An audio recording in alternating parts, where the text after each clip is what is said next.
Hello, bienvenue sur la chaîne Your Happy Success Story, la chaîne qui traite de l'entrepreneuriat.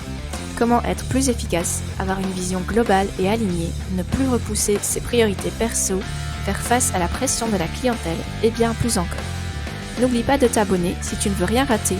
Bonne écoute!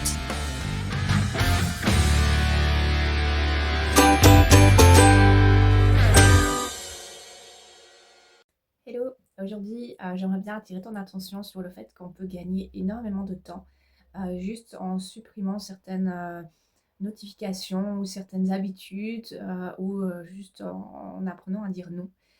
Donc on va parler un petit peu de tout ça et en le mettant en application, tu vas te rendre compte que tu peux gagner déjà énormément de temps, si pas plusieurs heures dans ta journée, en étant beaucoup moins distrait par certaines technologies ou alors en t'adonnant à des activités qui finalement t'apportent pas vraiment du plaisir.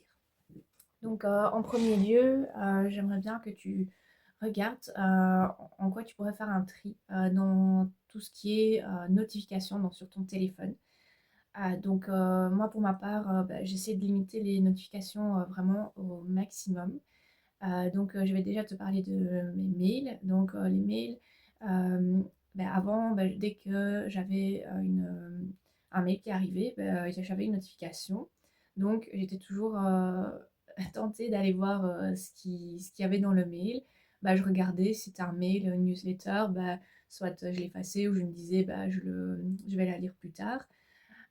Si c'était un mail du comptable, j'arrêtais ce que je faisais, j'allais lire le mail et j'allais me plonger une fois dedans. Et après, je disais, bon, là, maintenant, je vais pas commencer à lui répondre.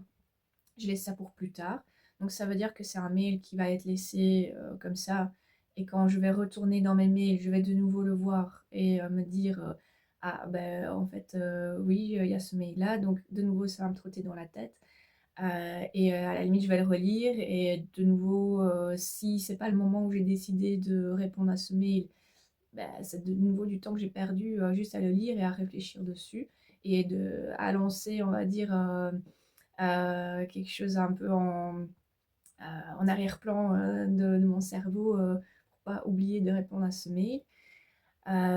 Donc pour moi, commencer à être vraiment réactif, enfin ça dépend le métier que tu fais, mais je pense que dans la plupart des métiers, tu peux te dire que par exemple les mails, tu vas les lire, soit une fois par jour, dans certains cas même une fois tous les 2 jours, parfois même moins. Mais moi par exemple, je lis mes mails, une fois par jour, mais alors je me laisse vraiment un créneau, dans lequel je vais, vraiment faire toute ma boîte mail.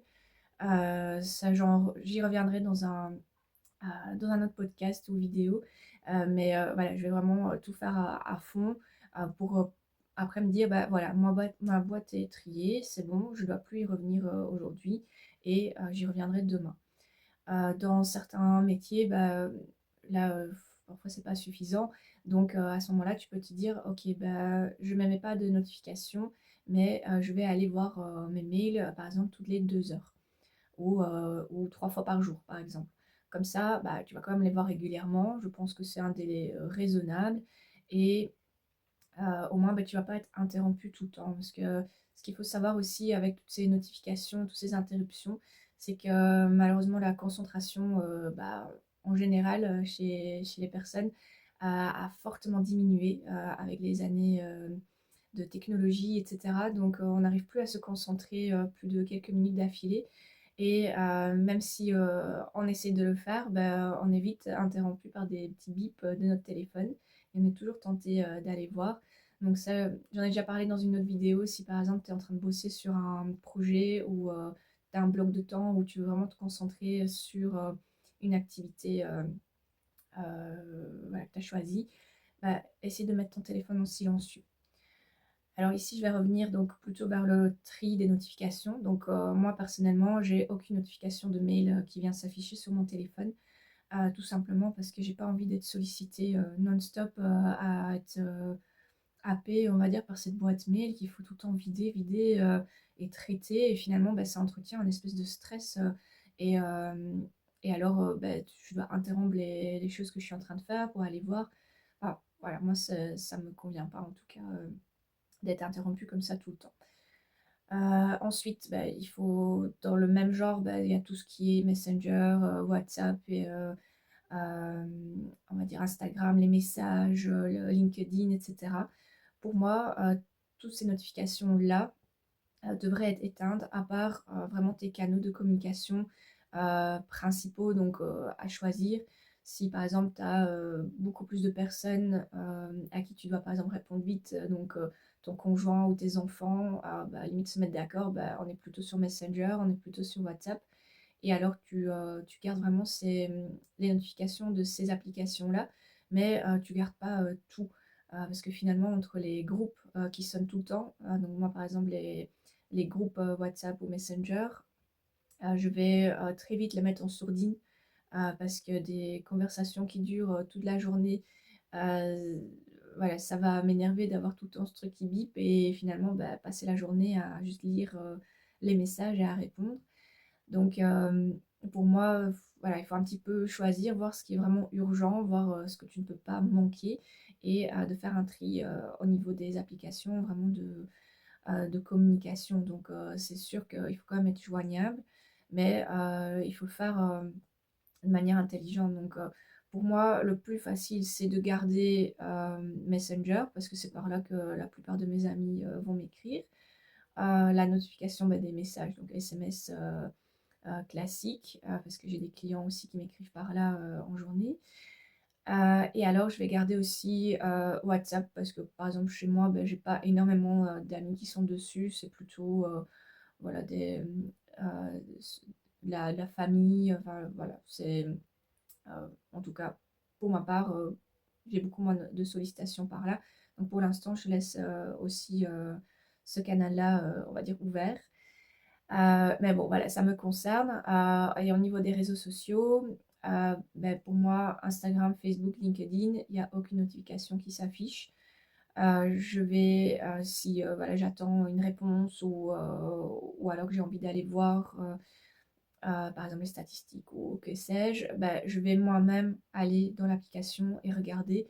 Je vais pas être sollicitée à chaque fois avec une notification, untel a publié un truc, untel a publié un truc. Parce que finalement tout ça c'est fait vraiment pour te faire, rester le plus longtemps possible, sur ton téléphone et voilà, si pour toi c'est OK, bah, il y a pas de souci. Mais moi passer la moitié de ma journée sur le téléphone, ça va pas le faire, ça m'intéresse pas. Hem j'ai d'autres choses à explorer, on va dire, et à accomplir. Donc ça, c'est chacun son truc. Si maintenant toi, tu aimes bien passer la soirée sur les réseaux, que ça te détend, bah, voilà, tant mieux, fais-le. C'est vraiment, chacun son truc. Mais interroge-toi sur les notifications, dans les moments où, tu ne veux pas être dérangé. Donc c'est surtout ça qui est important. Parce qu'il y a rien de mal d'être, un peu sur les réseaux sociaux, mais c'est plutôt le fait d'être tout le temps interrompu dans ce que tu fais, par des notifications et ne pas savoir te concentrer et avancer sur ce que tu fais. Parce que si par exemple tu as un mail qui arrive, bah, tu vas être tenté d'y répondre. Bah, parfois c'est une, on va dire, requête urgence, de quelqu'un d'autre et toi, finalement, bah, ouais, tu vas l'aider, mais tu vas pas avancer sur tes projets. Ta journée, tu vas regarder ta to-do list, tu auras pas avancé, tu vas être frustré, tu vas être pas bien, tu vas peut-être faire des heures en plus que tu as pas prévues et finalement, bah, c'est qui va être pas bien? Bah, c'est toi. Donc voilà, à réfléchir.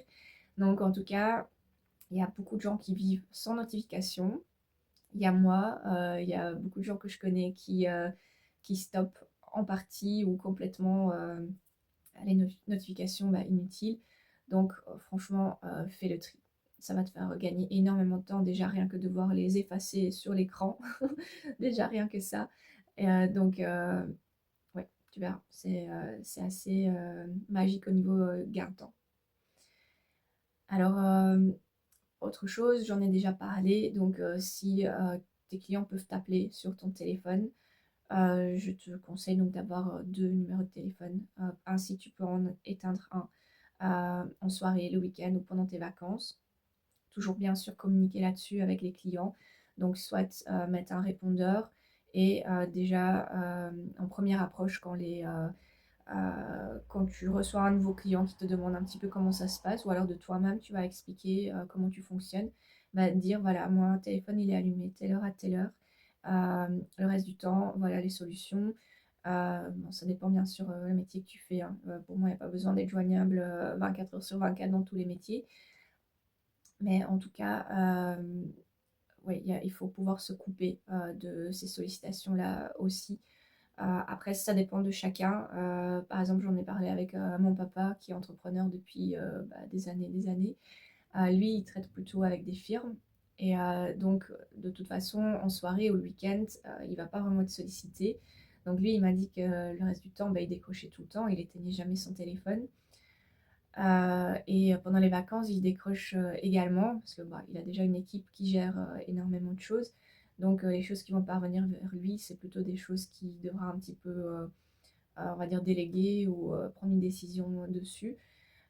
Et des choses qu'il trouve pas urgentes, bah, il va tout simplement dire aux gens, «Bah, écoute, appelle-moi, la semaine prochaine et si je suis en vacances, je te dépannerai plus tard». Donc ça, c'est chacun à voir. Moi, par exemple, je travaille avec des gens donc vraiment en B2C, donc je suis directement en lien avec le, on va dire, consommateur. Donc si moi on m'appelle, c'est pour, me demander, de venir acheter, voilà, un médicament ou des croquettes ou pour me dire que, bah, qu'on a besoin de moi, mais enfin, tout de suite ou c'est pour prendre rendez-vous, mais assez rapidement et cetera. Donc moi, je vois pas l'intérêt de décrocher le téléphone pendant mes vacances et de dire: «Bah, rappelez-moi dans une semaine ou dans 2 semaines quand je reviens». Par exemple, l'animal qui a été malade, bah, il faut qu'il soit dépanné, mais par quelqu'un d'autre. C'est pas moi qui va revenir de mes vacances pour l'aider. Donc de toute façon, ça sert à rien que je décroche et qu'après que ça me tourne dans la tête.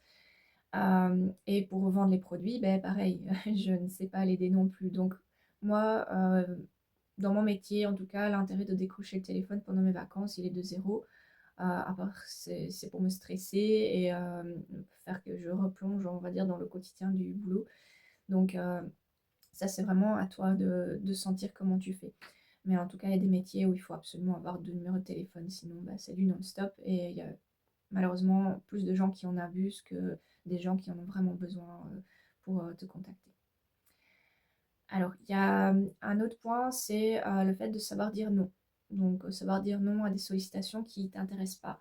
Donc, que ça soit des amis, bon, c'est pas méchant, hein, mais on évolue, chacun évolue de son côté. Il y a peut-être, des amis qu'on aime bien voir, mais pas non plus toutes les semaines. Il y a des amis qu'on veut plus voir. Il y a des activités avec des amis qu'on adore et qu'on n'a pas spécialement envie de faire, mais qu'on y va pour faire plaisir. Et que finalement, on se retrouve avec des week-ends remplis. Donc, ça vaut aussi pour la famille. Donc, les dîners familiaux interminables où de toute façon on finit par ne plus savoir quoi dire et de s'obliger à y aller, de traîner comme si voilà, on allait vraiment à l'époque à un cours qu'on détestait.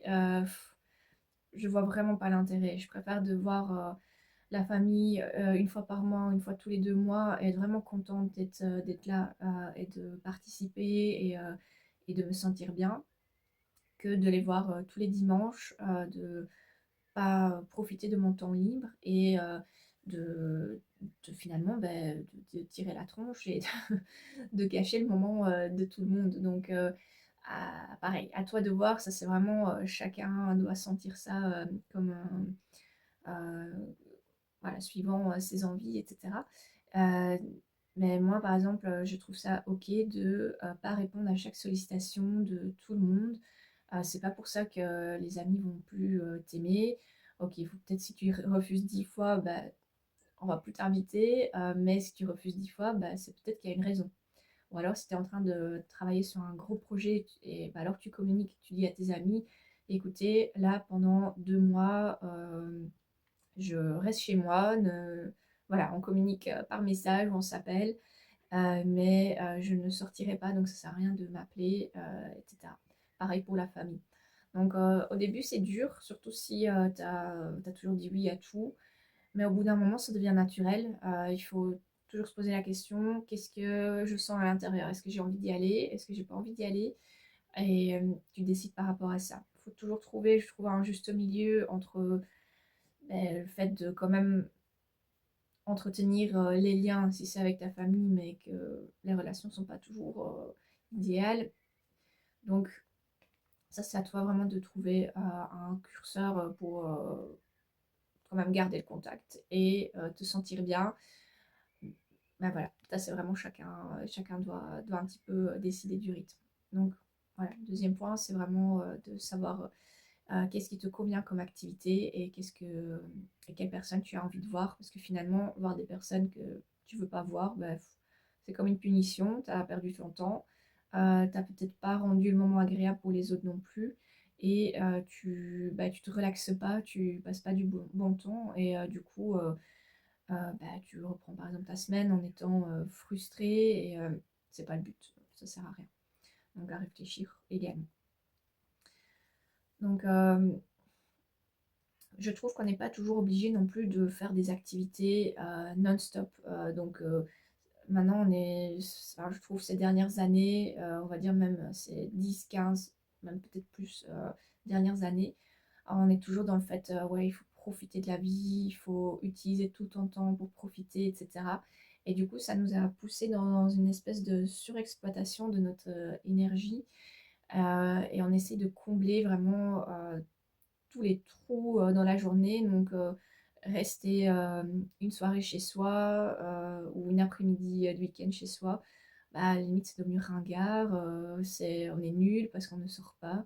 On est, euh, on est des vieux, on est des gens qui n'ont pas d'amis. Enfin, voilà, tous ces préjugés-là. Je trouve qu'à un moment, faut grandir. Moi, j'étais comme ça aussi. Si voilà, le week-end, je sortais pas au moins une fois, bah, je me trouvais nulle, etc. Donc, ici, pour moi, c'est même un soulagement de pouvoir être un petit peu chez moi sans devoir courir, me dire ouais, là, j'ai une soirée, ben cool, je vais pouvoir lire un peu, je vais pouvoir prendre ma douche tranquille, je vais pouvoir manger, je vais pouvoir vraiment profiter des activités qui finalement me ressourcent et pas toujours devoir courir et d'aller euh, voir des gens, par exemple, ou voilà, qui peuvent être. Enfin, j'adore mes amis, mais ça reste quand même fatigant de devoir. Enfin, en tout cas, moi, au bout de 2 3 heures dans un dîner ou au restaurant, bah, je fatigue, je sens que voilà, j'ai besoin un peu d'être un petit peu seule, un peu de me poser. Donc, pour moi, il n'y a rien de mal au fait de juste vouloir être un petit peu dans son jardin ou de juste aller se promener autour de la maison et pas toujours devoir courir, faire un week-end, aller à la mer, enfin voilà, toutes sortes d'activités. Donc, je trouve que c'est quand même bien de pouvoir s'arrêter et dire voilà, maintenant je me pose et je profite de la vie, oui, mais en se posant et pas en courant partout pour dire j'ai profité de mon temps libre. À un moment, voilà, il faut un petit peu se dire ok, ben, qu'est-ce qui me fait vraiment plaisir à moi. Si c'est, oui, justement, courir partout et avoir jamais le temps de lire un livre parce que tu es toujours parti, il faut t'interroger si tu veux pas combler aussi quelque chose, certaines frustrations ou que sais-je. Donc, pour moi, il n'y a rien de mal à s'installer dans son fauteuil et même regarder juste par la fenêtre. Et parfois, on a plein d'idées créatives qui peuvent arriver aussi. Donc, c'est pas toujours du temps, qu'on pourrait dire du temps perdu. Non, on se repose. Moi, je pense pas qu'on soit fait non plus pour être tout le temps là à 100 à l'heure, à courir partout et ouais, finalement se dire ouais, j'ai eu le temps de rien faire pour moi, je suis fatiguée, finalement je me repose pas et voilà. C'est chacun doit voir un petit peu, mais en tout cas, si tu te posais la question, bah, pour moi, il n'y a rien de mal à ça. Donc, pour moi, ça aussi, c'est si tu arrives à gagner du temps dans d'autres choses, bah, pour juste te reposer. Donc, pour moi, le gain de temps de dire non ou dire juste non à des activités pour combler, pour profiter de ton temps libre, c'est aussi un gain de temps pour ta sérénité et ton bien-être finalement. Donc parce que faire aussi également des activités, c'est bien, mais faut voir au niveau des trajets que tu fais. Donc si tu as plusieurs activités qui s'alignent, que là-dedans tu as aussi les activités de tes enfants, que tu dois préparer les affaires pour aller aux activités, ben, c'est beaucoup de temps finalement que tu passes dans la préparation. Bah, moi par exemple ma fille elle fait deux activités le samedi matin. Ben, il me faut une demi-heure pour préparer ben, les deux tenues, les affaires pour moi m'occuper dans la voiture pendant que je l'attends, les petits casse-croûtes pour moi et pour elle entre-temps. Ben, finalement, ben, le temps de tout préparer, ben, la demi-heure est vite passée. Puis ben, il y a les trajets. Donc finalement, pour les activités qui sont pas très loin de la maison, ben, il y a déjà des trajets, il y a de la préparation, etc. Donc, si c'est des activités qui t'apportent du plaisir, ouais, vas-y, fonce. Essaye de optimiser ton temps en faisant, moi par exemple, j'ai des checklists pour pas oublier des trucs. Comme ça, je prépare, puis je regarde la checklist, je dis, ah ouais, il me manque ça.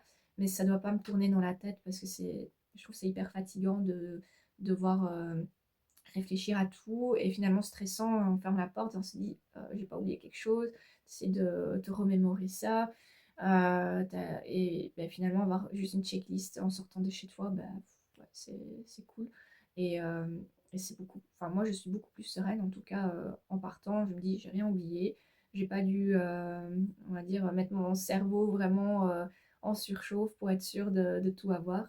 Donc, voilà, si tu veux faire plein d'activités, ben, essaye de t'organiser au niveau aussi de ta préparation des affaires. Si tu as l'occasion, ben, fais-le la veille. Voilà, des choses comme ça. Donc, ça aussi, ça fait gagner du temps. Par exemple, les checklists, ben, ouais, ça va beaucoup plus vite pour préparer. Également, ben, par exemple, si c'est pour préparer pour aller à la salle de sport, ben, essaye de ne pas éparpiller les affaires partout. Si tu as un sac et des chaussures, bah, garde-les au même endroit. Une fois que tu as lavé ta tenue, bah, au lieu de la remettre dans l'armoire, tu vas déjà la mettre dans le sac. Voilà, toutes des petites choses comme ça qui peuvent te faire gagner quand même pas mal de temps. Alors, il y a un gros aspirateur du temps. Alors, c'est la télé, donc qui est plus ou moins bah, au même niveau que les réseaux sociaux. Donc, moi, je me suis un peu sevrée de la télé avec les étés qu'on a eu en Belgique, bah, qui ont commencé bon, avec certainement le réchauffement climatique. Il y a quelques années, on a eu des beaux étés et finalement, j'avais tellement envie de profiter du temps, de me mettre dehors en fait, que j'ai arrêté de regarder la télé en été. Donc déjà, bah, j'ai commencé comme ça.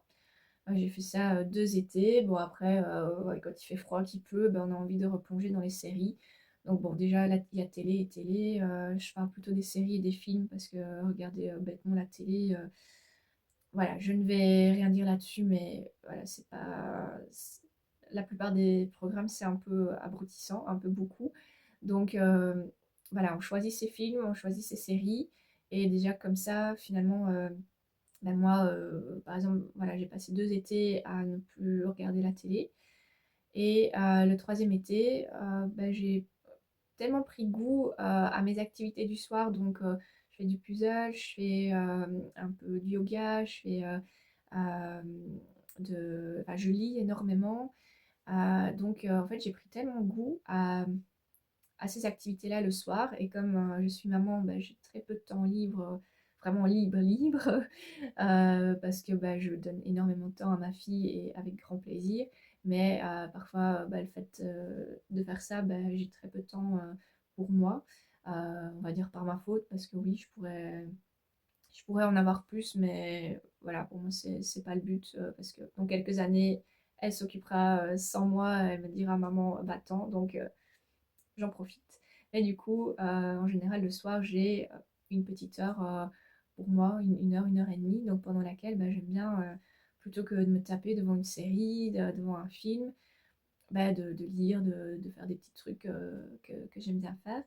Donc, il y a un automne où j'ai plus su reprendre des séries. En fait, ça m'intéressait plus. Et là, ça fait bien, je pense, 1 an et demi, bientôt 2 ans que bah, en fait, je regarde plus vraiment de séries, de films. ça m'est arrivé, je pense, 2-3 fois de se mettre devant un film et voilà, sans plus, sans, on va dire, replonger. Et en fait, c'est un peu comme une addiction, je pense, de se dire, bah, en fait, la soirée, c'est devant la télé. En tout cas, moi, c'était comme ça depuis mon adolescence, même avant. La soirée, bah, c'était la télé. Et en fait, c'était tellement une habitude ancrée qu'il a fallu du temps pour ne plus être dedans. Et finalement, bah, je m'en porte pas plus mal. Je me sens beaucoup mieux avec ça. J'ai beaucoup plus de temps pour lire des choses que je n'aurais jamais le temps de lire. Étant maman, étant quand même assez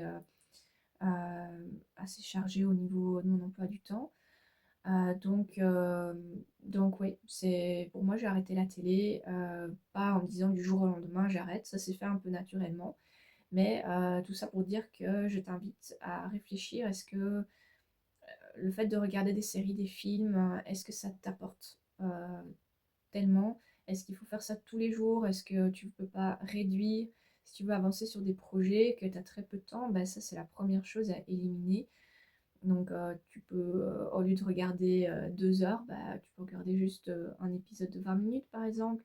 Voilà, réduire un petit peu comme ça, sans forcer, parce que de toute façon, si c'est comme un régime pour manger où on se prive de chocolat, bah, voilà, on tient 2-3 semaines et si c'est pas, on va dire, le souhait n'est pas naturel et qu'il n'y a pas des choses qui se mettent en place pour vraiment changer tes habitudes, bah, ça risque de ne pas marcher. Donc pour moi, il ne faut pas forcer. C'est pas parce que moi je dis que là maintenant faudrait que tout le monde arrête de regarder des séries et des films.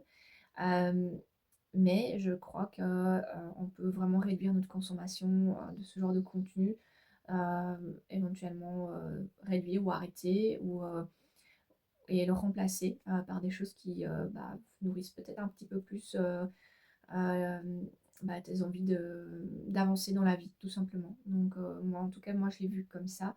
Et c'est ça qui m'a vraiment aidé un peu à me sevrer de ces soirées de télé qui étaient automatiques finalement. Donc, voilà, une petite réflexion. Alors, j'arrive tout doucement à la fin de ce que je voulais raconter. Donc, je vais récapituler un petit peu. Donc, pour moi, il faut vraiment faire un tri des notifications, un tri drastique. Tu peux aller vraiment par étapes. Moi, j'ai commencé par d'abord les réseaux sociaux. Puis, j'ai arrêté les mails. Et j'ai fait aussi en parallèle le tri de toutes les applications qui m'envoyaient des notifications et qui m'intéressaient même pas. Donc j'avais vraiment tout arrêté. Et là, j'ai vraiment très très peu de notifications sur mon téléphone. Et oui, il y a une chose dont j'ai pas parlé. J'ai encore donc des notifications Messenger, WhatsApp et ouais, peut-être une ou deux applications. Mais par exemple, mon téléphone va déjà passer en mode ne pas déranger tous les jours à partir de 20 h jusqu'à 7h30 du matin. Ainsi, quand je fais mes activités, donc la lecture le soir, etc., que j'ai pas mon téléphone à côté de moi, ben, je vais même plus entendre les messages. Donc, s'il y a une personne qui m'écrit le soir, même pour demander des nouvelles, etc., bah, il n'y a pas besoin de répondre le soir même. S'il y a quelque chose d'urgent, alors on peut me téléphoner. À ce moment-là, c'est mon téléphone privé, bah, lui, il va sonner. Parce que lui, il peut passer par enfin, j'ai permis via le mode ne pas déranger.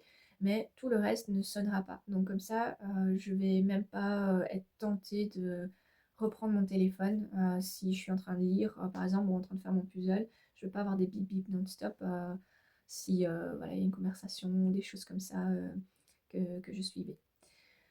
Donc voilà, donc les notifications, le petit rappel sur les deux numéros de téléphone ou plus, hein, mais voilà, pour pouvoir en éteindre un pendant les moments où tu ne veux pas être dérangé par la clientèle. Savoir dire non à des sollicitations que tu ne veux pas avoir, donc des activités qu'on peut te proposer, des dîners, etc. Également, faire le tri dans tes activités que tu t'imposes à toi. Est-ce qu'il n'y a pas des choses que tu peux réduire également? Donc, faire vraiment une espèce d'introspection là-dessus. Et alors aussi de se dire qu'on n'est pas obligé de faire plein d'activités pour dire qu'on est quelqu'un d'occupé.